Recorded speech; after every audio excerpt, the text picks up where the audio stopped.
A long time ago, I mean, golly, it's been a solid 16 years now, maybe even 17.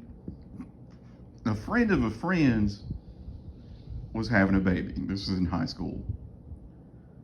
And we were going to go to the hospital to see him and see the baby. And this is that story. So we go, there's a group of about, I don't know, 8, maybe 10 of us. And we go to the front desk and ask what room they're in.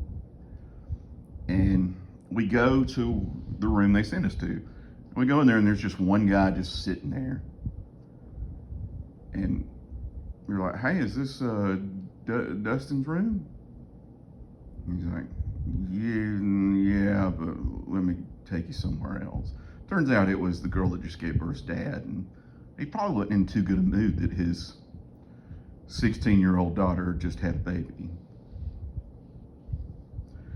Anyway, he takes us to the room, and in there, Dustin's sister, and who I assume is Brianna, the girl that had the baby's sister, are just bawling their eyes out, just crying because his grandmother said something sentimental, and they're crying, and he's kind of just standing around,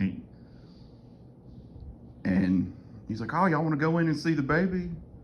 And I said, hey, wait, there's like a bunch of us. Are you sure it's okay that all of us go in at once?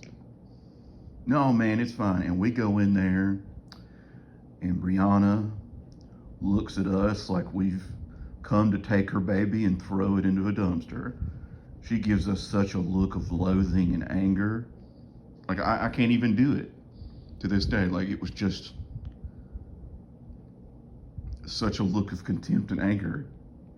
I was like, oh, this wasn't a good idea. And later on, I had a class with her, like a year later.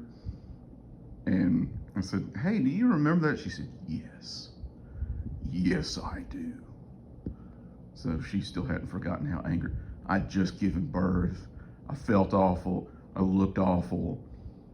And he brings in about 10 guys to see me looking really awful. I was so angry. She said, I didn't talk to him for a day. And I just thought that was funny. And now that kid's in high school, so go figure.